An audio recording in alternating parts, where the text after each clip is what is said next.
Hey, we are live. Welcome. It's Dan from the Rock Nerd Radio Show doing a Rock Nerd Radio live. Ooh, we don't need to hear it on two ends, do we? Hey, welcome though. I welcome you back to the show here, to the program. I'm checking two screens at once. It's another Tuesday. Figured I'd do another quick Rock Nerd Radio live this week. Kind of focusing mostly on some vintage G1 Transformers. So if you're a vintage G1 Transformer fan, uh, welcome. Maybe you're into this stuff. I picked up some G1 Transformers recently. They are vintage. They are towards the end of the original G1 line here in America, at least, and yeah, just been kind of having some fun with that. Doesn't mean there haven't been new pickups. I've picked up plenty lately, but I figured why not, why not grab some things I kind of always wanted to have in my collection, and go from there. So anyway, that's what we're going to talk about tonight. We're going to talk about that. We might touch on the Transformers live stream that went on today as of this recording. It was all Studio Series figures, and there's some really cool Masters of the Universe news that I do want to talk about. There's another little bit of Transformers news as well that popped up just as I was getting everything ready to go on. So figured I'd pop on, have a little fun, talk a little bit. But yeah, let's instead of spending a whole lot of time just kind of chit-chatting and BSing, let's get right into what I wanted to show off. So I did mention we're going to be talking about some vintage Transformers today. And the first vintage Transformer I want to focus on is a G1 Double Pretender Roadblock. I actually got this shell of Roadblock over during the spring. There is a great vintage toy store called Replay Toys up in near Albany. Is it Burnt Hills, New York? And I picked this up. A friend of mine he lives up there, and I know we've gotten to know the shop owner there. My friend's there quite often over at Replay Toys. It's run by a guy named Shane. Shane's a real nice guy. So shout out to Shane. And yeah, I was up there, and he had this shell of Roadblock. And I say this shell because he's a double pretender. So there's another shell that this shell goes in. There's also, being a pretender, a smaller robot that would fit inside of this shell. But my understanding is that a G1 Roadblock suffers from gold plastic syndrome and just crumples and falls apart. Part of me is debating. I recently got some gold PLA for my 3D printer, some gold filament. And part of me is like, I wonder if I could 3D print like a repro inner robot pretender for Roadblock. It'd be kind of cool. Roadblock is a Decepticon, unlike the G.I. Joe character Roadblock, who is a Joe. This Roadblock is evil, but this is the inner Pretender shell.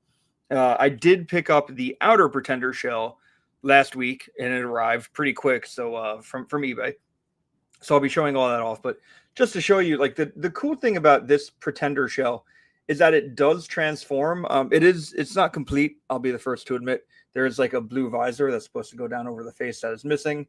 Holding it up to the camera, you can see there are like tabs on the side of the head. So I am missing the visor that goes there, but that's okay.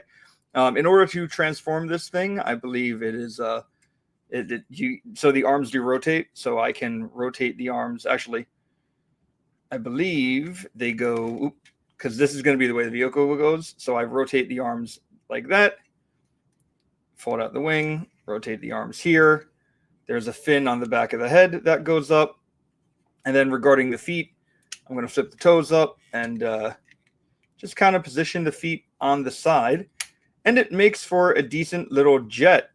So I kind of envision this as the main Roadblock robot for my display, because this is the part that transforms. Obviously, a robot could fit here. So if I had something smaller, I could stick it in here and let him ride around. The inner robot does fit in. You can lift this compartment, and you can so the way Pretenders work, robot hides inside. You could slide the robot into this for like storage mode, or you can have him sit in this mode. it's supposed to clip in, and now it's not clipping. Anyway, you could have him like sit in this mode, the inner robot, and he's like flying the plane, which I think is pretty cool. It's neat. But like I said, I got this back in like April. So I kind of wanted to get a little bit more of Roadblock to try to complete it. As I said, that inner robot having gold plastic syndrome, it does break easily. But I did get the outermost shell, and this is it. It's like an assault vehicle, Cybertronian assault vehicle. And the gun on top does pop up, and there are two little pegs right here.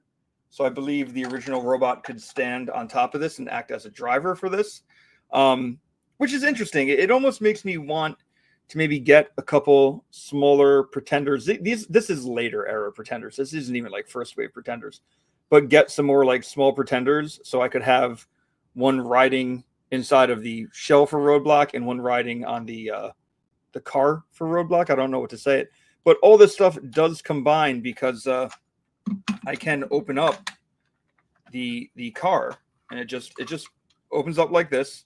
You can see there's a compartment in there, and I can take the Roadblock shell and just kind of fold all the pieces down so it's relatively flat, and he fits right in there quite nicely. So boom. There is the double Pretender.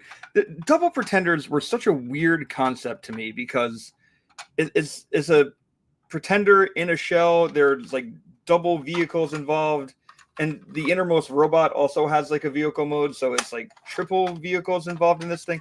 And then like when the robot comes out of the shell, what happens to the shell? Like the only time I think Pretenders were really done that well in media was the Master Force cartoon, where they had Pretenders, and it would just be like, it was almost like a hollow matter, like like image, and when the robots transformed, they would just transform, and the monster or whatever armor suit, whatever, would just kind of fade away. So it was like a hard light hologram or a disguise of some kind. In practical use, in terms of toys, I'm not quite sure what to do with Pretenders. Like, I don't even know how to display them, because honestly, the Decepticon Pretenders look super interesting because they're always like monster people. But to me, the Autobot Pretenders are boring as hell, and the inner robots aren't all that interesting either. So you get some cool ones, like the original Metal Hulk. I think it's awesome looking. But yeah, there's not a ton that I really go like ooh over. They're just kind of there. But yeah, so this is Roadblock. I did, like I said, I got the outer robot, or the outer shell, which is just like a vehicle. He was on my display. I don't really know what I'm going to do with the shell at this point. Like I might keep this somewhere on my display, just kind of off to the side. Can he stand on this mode? I don't know if this robot fits. Yeah, he doesn't really fit, unfortunately. This is like angled. I don't know. I'll figure out how to display this properly, but just something kind of fun that I picked up. I also picked up two other Pretender shells, and just the shells. And the reason why I picked up just these shells is I feel like these shells are a lot more interesting than the inner robots. So, if you are a fan of Pretenders, maybe you agree with me, maybe you don't agree with me. But the first one I picked up was a G1 Longtooth, because this is an Autobot. And while a lot of the Autobot Pretenders were more human in appearance, this one clearly is not. It is a walking upright walrus with arms and some crazy long tusks, and even like more tusks flailing out on the side. He's vintage, and he's got the cybernetic eye. Love the cybernetic eye. And just to show that comment, yes, thank you, Bob. Yeah, vintage. Love talking about vintage. But like, look, like the detail on this thing is just incredible.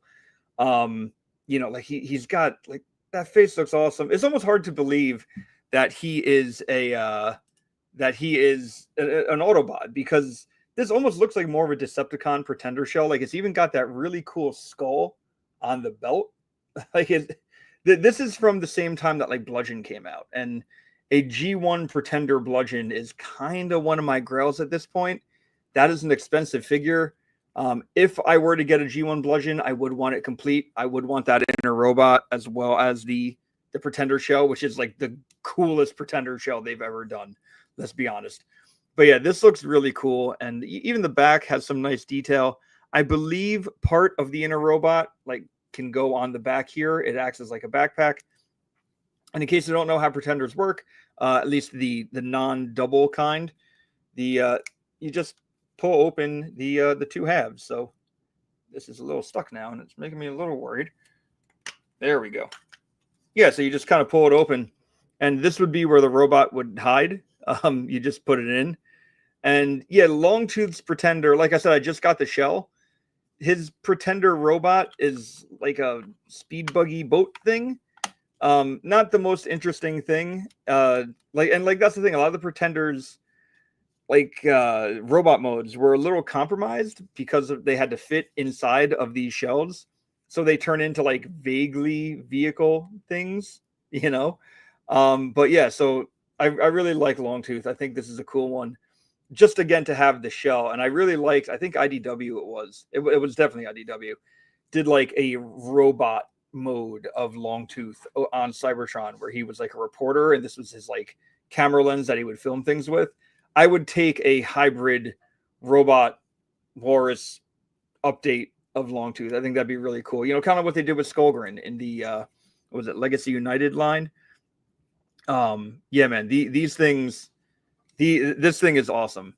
And just to plus in this, the Transformers Thundercats Battle Beast, definitely a golden age for anthropomorphic walruses. That's true. Transformers had Longtooth, Thundercats had the Tuskar Warriors. I had that as a kid, or my brothers had it. There's definitely a Battle Beast walrus who I have as well. So yeah, fantastic stuff.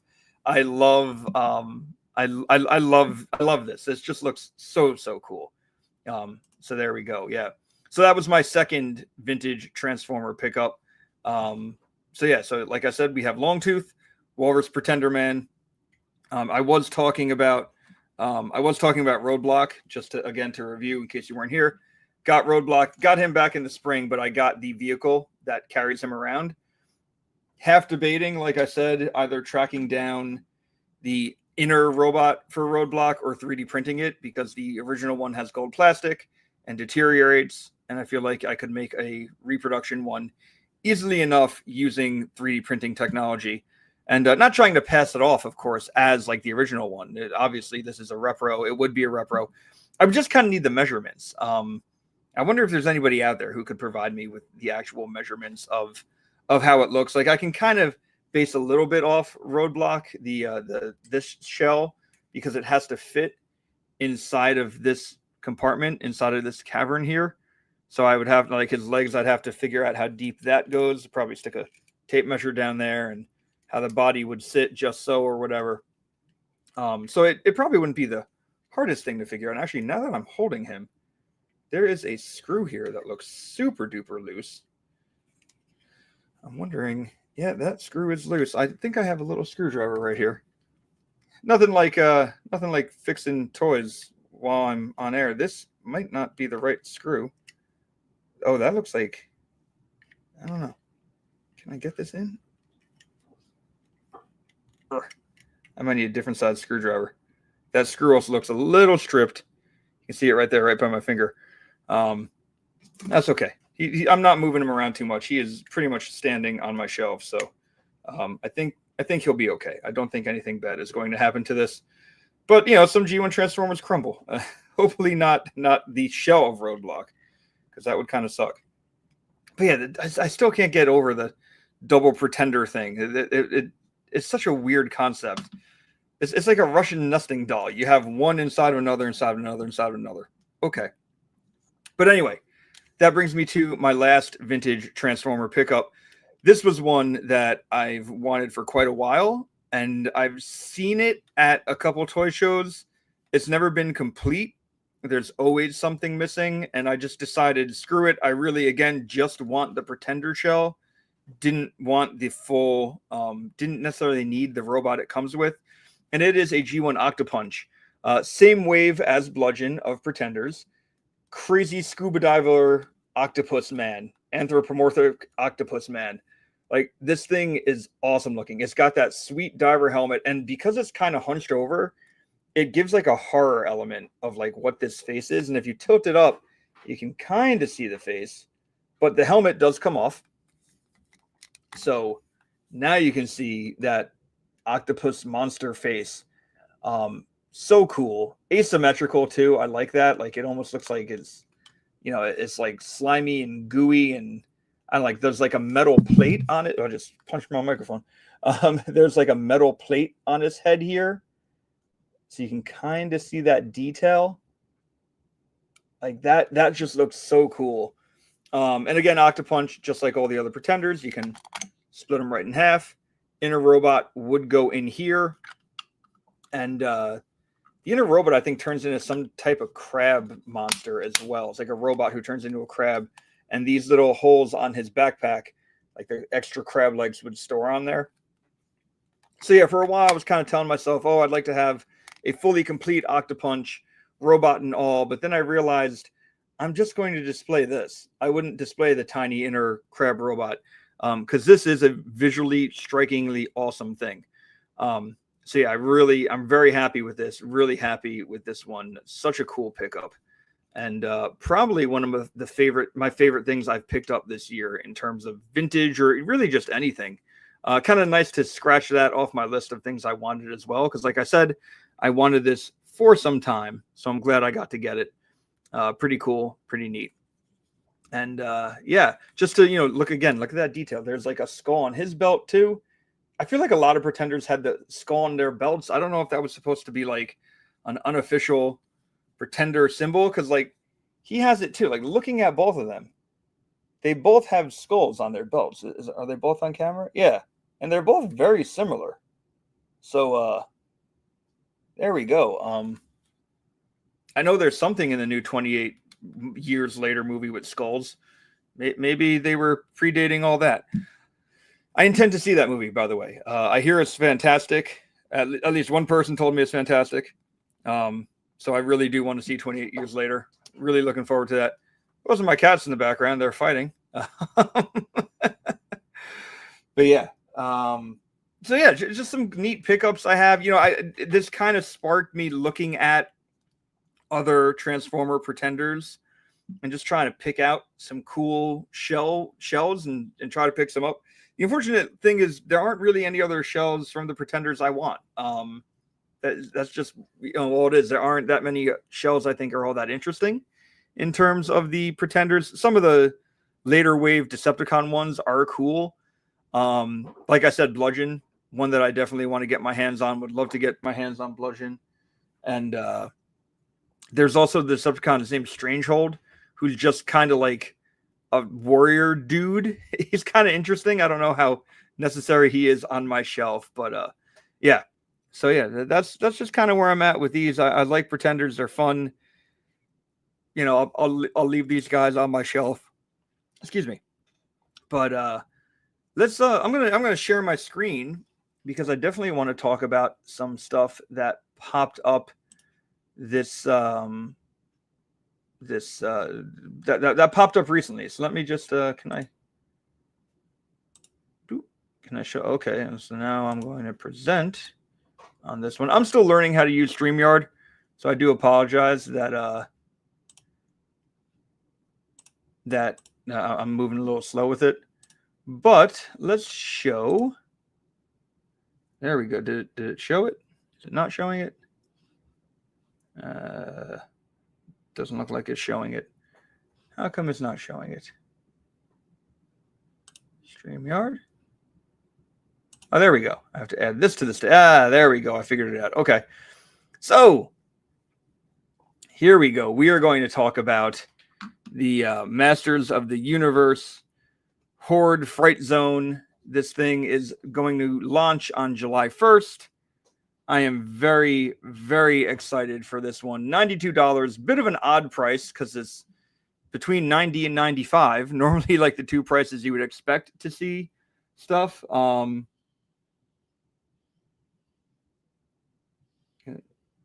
Okay, yeah, yeah. Anyway, I hear my cats fighting. I feel like I should go break that up. Pardon me, just a moment while I break up the cats fighting. I do apologize.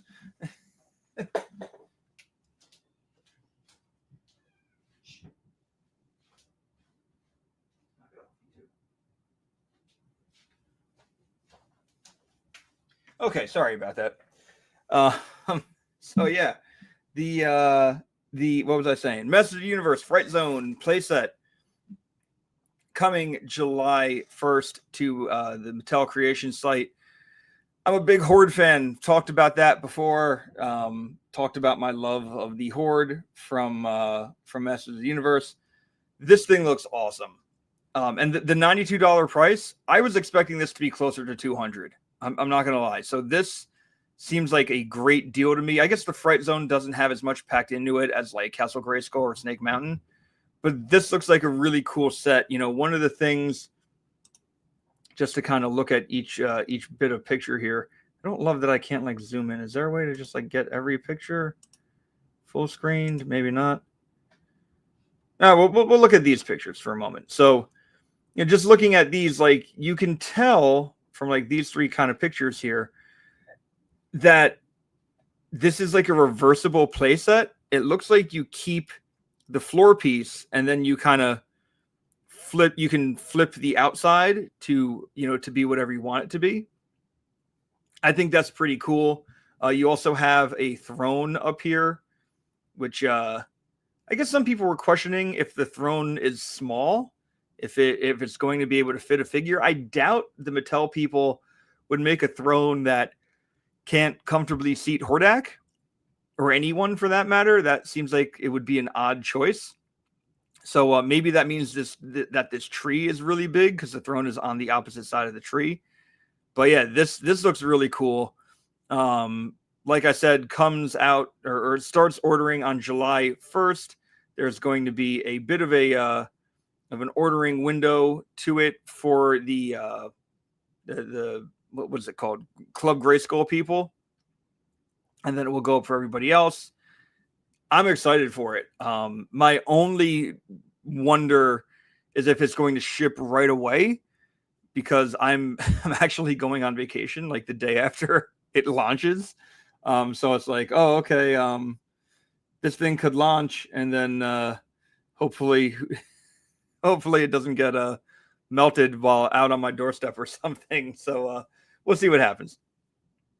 But yeah, this looks very cool. I am very excited for the Fright Zone. And yeah, this was probably my favorite bit of toy news today. I know there's been a lot of talk about the box art of the Fright Zone, and it really is neat because a lot of the box art is actually like it's what's the word I'm looking for? Like almost like pre-production. Probably ship after the window ends. Yeah, that's what I'm thinking too, Bob. But yeah, like if you look, like I saw this pointed out today, like Hordak and not Hordak, Orko and Man at Arms here. Like, yeah, we've have Man at Arms and Orko figures. They don't look like this. This looks like the concept art, you know, Man at Arms here. And then even Battle Armor He-Man, like that's not his regular battle armor. Same with Skeletor. You know, like they have different style armors here. Hordak pretty much looks like Hordak, but moving down, you know, we have Green Goddess. We have Grizzlor in his pre-production colors, where he's got like the darker fur on the face and the arms. And then you have Lords of Power Beastman, which is really cool. I'm wondering if I'm wondering why they're using all these characters on the box art, if there's a reason for that. I think it's interesting. Some people have been saying you can kind of see right above Beastman's head there. I'm going to stop moving my mouse. There's some green. I have had people saying that is apparently a tease for the slime pit, because we are getting a slime pit this year as well, which I believe would wrap up all of the He-Man side of Masters of the Universe play sets. Obviously, there were some She-Ra play sets. They'll probably do them too at some point, but this would wrap up all the He-Man like playset propers.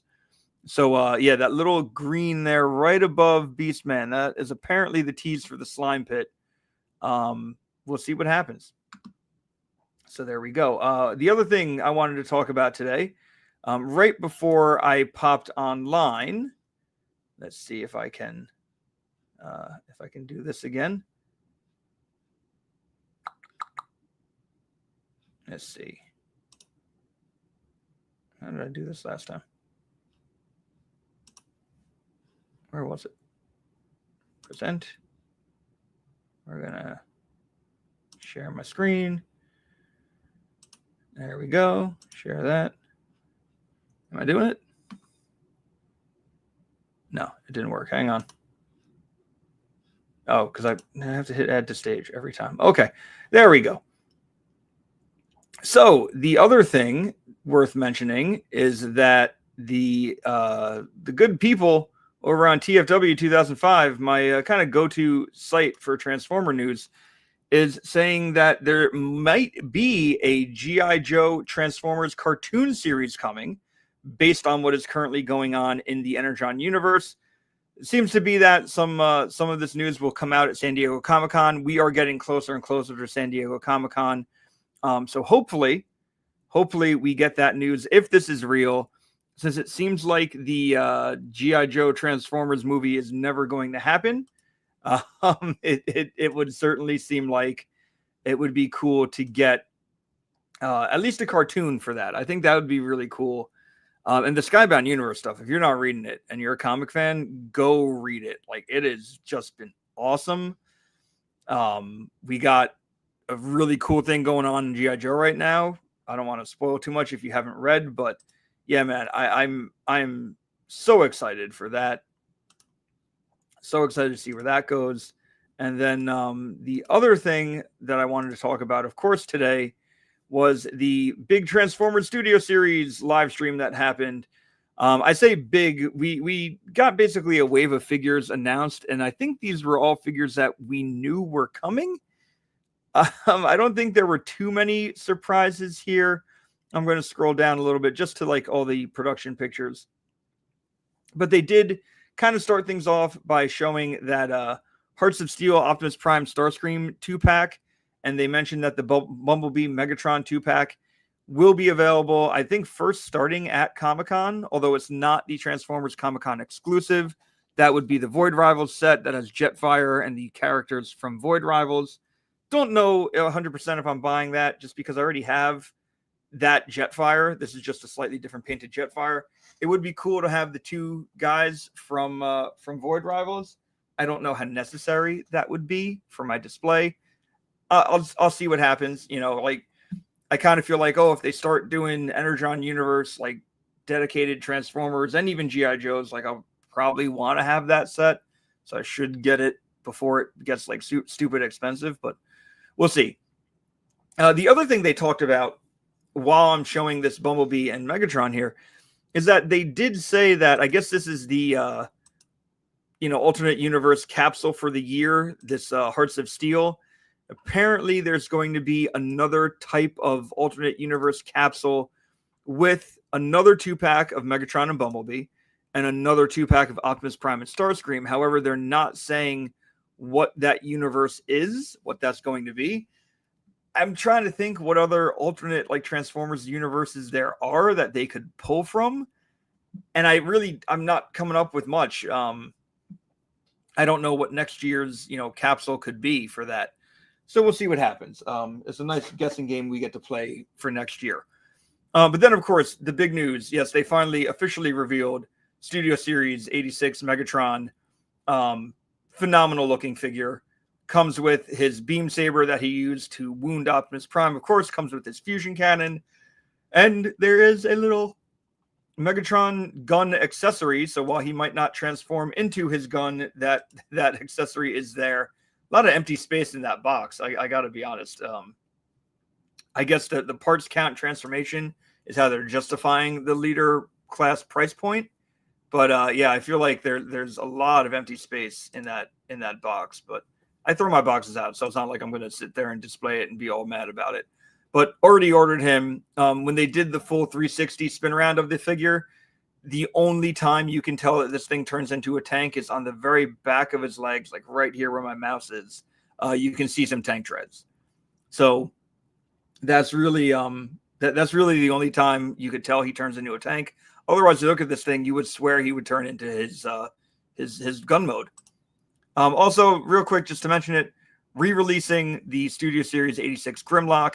So if you missed it, now you can get him for hopefully non-scalper prices. I know this thing went up quite a bit online. I don't know if it's still available on Pulse, but if it hasn't sold out yet, you can grab him for a fair price. I want to say he has gone up a little bit in price. All the leader class figures have gone up in price. So I think he's 55 now. Continuing along to our Voyager class figures from the Gamerverse side of things, the game series, Studio Series game, whatever they call it. Hang on, I'll tell you exactly what they call it because there's an in-package shot. It just says Studio Series. Well, from the War for Cybertron Studio Series line of games, we are getting Thundercracker.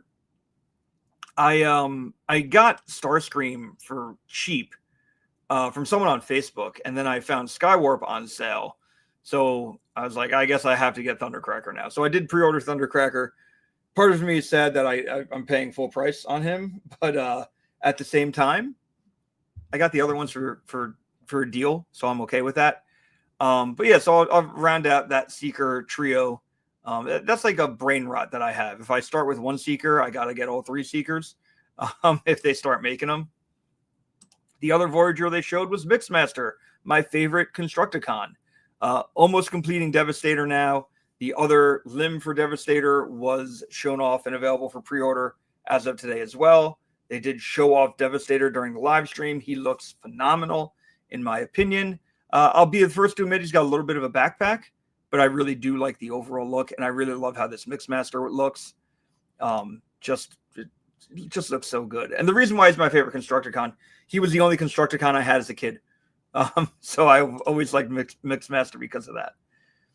Moving into our deluxe offerings, we have Transformers 1 Studio Series Starscream. And I know I just talked about the Seekers. They did say during the live stream that in Transformers 1, Thundercracker, Skywarp, and Starscream all had different character models. So we're not going to be getting a straight repaint of Starscream for Thundercracker and Skywarp, which I think is pretty cool. And I did buy the Transformers 1 Studio Series figures, so I pre-ordered Starscream. Didn't realize the collection was going to get that big, considering that the movie didn't do that well in box offices. So I'm surprised they're going deeper with the characters that aren't like the main four. Because right now on my shelf, I have Bumblebee, Optimus Prime, Megatron, and Sentinel Prime with Alita 1 on her way. I kind of thought that was going to be it. It'd be a very small, collection display. I get to add Starscream to it, and we know Alpha Trion and Arachnid are coming, and they look phenomenal. They showed those gray models today, which I don't know if we knew those figures were coming, so that was pretty cool. But I think Starscream looks great. Obviously, taking a lot of inspiration from his Tetrajet mode from the original first couple episodes of the Transformers cartoon. Then we have our last piece of Devastator. This is Scavenger. He looks okay. I was saying to a friend of mine that we both got Bone Crusher together, and it feels like core class engineering on a deluxe class figure. And I know they have to do a little bit more because they're becoming limbs for Devastator, but like there's also additional pieces that, like it's not like the arm, the lower arm for Devastator and the hand is coming out of this guy. You're snapping it onto him. So I'm a little disappointed with the arms for Devastator, Bone Crusher as well. I feel like their engineering should have been a little nicer. That's just me, and I know you can talk about parts count and complexity of transformation. I don't think this transformation is all that complex. I think you just kind of lay his arms together and fold him in half, and then he's set. So, the individual robots, I don't think really improved much from the Combiner Wars ones. I think the overall look for Devastator and his stability will have been an improvement. But, that's where I'm at. And I'm seeing in the chat here, he looks like his pants are drooping. Yes, for Scavenger in these pictures, it definitely looks like his pants are drooping. A little bizarre. Now, like, part of me is like, I'll never have to worry about this because let's be honest, I'm only getting one of the Constructicons. I'm gonna have Devastator on my shelf. That's just gonna be that.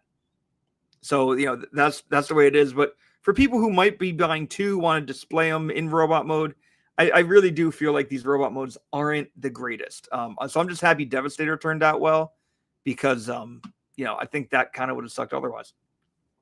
Also, they showed off the KSI. Was it Widow?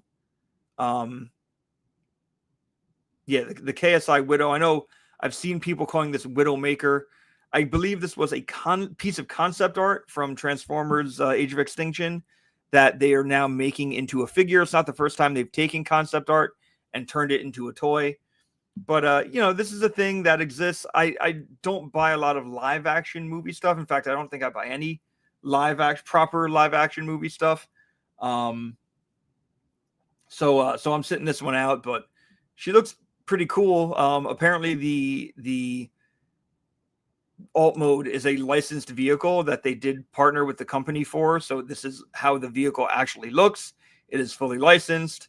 That's pretty neat. Transforms in 17 steps. So, car transformation, probably what you'd expect. I do look at the, let me get the picture of the robot mode again. I do look at those robot mode arms and wonder if that front end kibble is going to prevent her from being very posable. I kind of wonder about that, but it also looks like she doesn't have any ankle tilt, which I don't know. I'm not going to sit here and judge it because I'm not buying it, but hopefully if you are into this one, you get it and you like it and you have fun with it. So, yeah, there we go. All right. So back to just me. So, yeah, that's really all I kind of wanted to make mention of this evening. I wanted to show off those vintage Transformers. Really had a nice time picking up these Pretender shells, especially Octopunch. Really, really like this shell. Definitely want to try to pick up, maybe go do a bit of a deeper dive through some Pretender shells and maybe pick up a few more.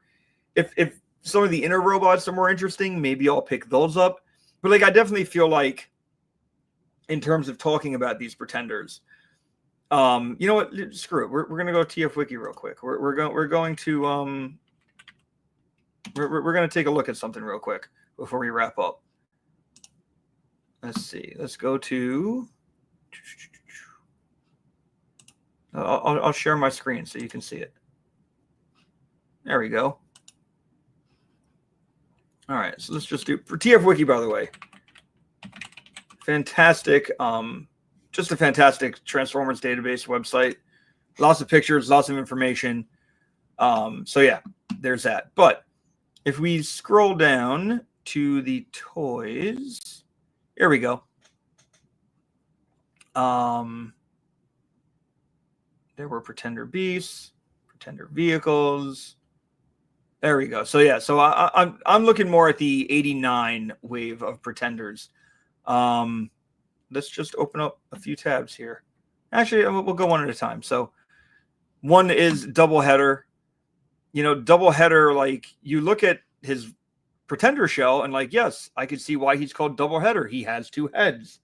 But the robot mode, the inner robot mode, he's got two jet cockpits, but otherwise the robot just has one head. So kind of silly. Yeah, I gotta get a Bludgeon. I have some really cool Bludgeon figures. I would love to get a G1 Bludgeon, and that might be something maybe I save up for that for a little while. But the original G1 Bludgeon, once this thing loads, there we go. Thinking about it. Oh, what happened? There we go. That armor just looks so cool. For Transformer fans, it is so damn iconic, and his little robot mode, it's not all that impressive, but it's still really friggin' cool, so if I'm getting Bludgeon, I want him complete. I'm not going to half-ass Bludgeon. I want his helmet. I want his gun. I want the Pretender's gun and the tank turret, because that forms an arm shield for Bludgeon over here. So yeah, definitely want Bludgeon. We saw Longtooth and Octopunch, but just to show you what the inner robot modes look like. Like, all right, so there's Longtooth's really cool Pretender shell. What the hell is this? Is this robot mode? You know, there's nothing about it that you look at it and go, oh yeah, Longtooth. That's just like generic bot. Same with Octopunch. You know, like he is an octopus, but his robot mode is a crab. You know, like not the most impressive thing either. And then the other two from this one would be from this era. There's Pinsir, who, like, this is probably the only one that really makes sense. He is an Autobot who, you know, the human shell is whatever, but then he turns into a scorpion. Okay, that makes sense. And like you can see the scorpion tail hanging out of the Pretender shell. Like, that's kind of cool. If I was going to go for another one of these guys, Pinsir would probably be one. I did mention Strangehold. The robot turns into a rhino, it looks like. And otherwise, he's just like a naked warrior gladiator man. You know, like, I don't know if I need Strangehold. So some of the Pretenders, I think it's cool if we get like updated ones, but I don't know how you necessarily update some of these guys. And then Pretenders get wacky. Like, so I have, you know, the Pretender vehicles. I showed you. I was saying Roadblock this whole time. Oh, you know what? Hang on, because I do have Roadblock. Road Grabber and Gunrunner are two, but where is he? Here we go. Roadblock was an Ultra Pretender. So just to show you everything that he had, there's the green vehicle that I got. Although it looks like I didn't realize. I guess there's like a cow catcher that's supposed to go on the front here. I might have tracked that piece down, as well as two black guns. You know, I have that purple and black robot. Do I need the innermost robot as well? You know, I don't know. I don't know. But yeah, like the Pretenders get weird real quick, I feel like. Like that first year itself is kind of weird. I think the only other Pretender that I would want to try to get my hands on would be Thunderwing. Just because, like, that's another really cool looking Pretender. And this is one where, like, this shell, the big shell, turns into a big jet. The little shell turns into a little jet. And then they combine into a giant jet. Like, if you're going to do it, right? You know? So, like, Thunderwing's probably another one. I do have the Generations Thunderwing, who looks like this. There have been some rumors and some suggestions that maybe a new Thunderwing figure is coming. And, you know, this figure, this came out in 2010. So you're looking at a 15-year-old Thunderwing. Think it would be time for a new one. I don't think that's too much to ask. So, yeah, I would take a new Thunderwing as well, because that would be that'd be pretty cool. So there we go. But yeah, I think that just about does it for my stream tonight. I think we're at a good place. We've been going for how long have I been going here? Yeah, it doesn't tell me. We've been going for a while. About 45 minutes. There we go. So I think it's time to call it a night. But I thank you for tuning in and hanging out and talking some vintage Transformers and new Transformers with me. Yeah. We'll have more soon. Like I said, I'm trying to do this like every other week. Do a little bit of a live stream to hang out. There is a new video coming. I'm going to say tomorrow. I'm actually working on the final edits now. I'll probably finish editing it once I'm done with this, and then perhaps another video. Definitely another video next week as well. So some cool things. Ones I've been happy to get out. So I thank you everybody for tuning in. Good night, everybody, and see you next time. See you later.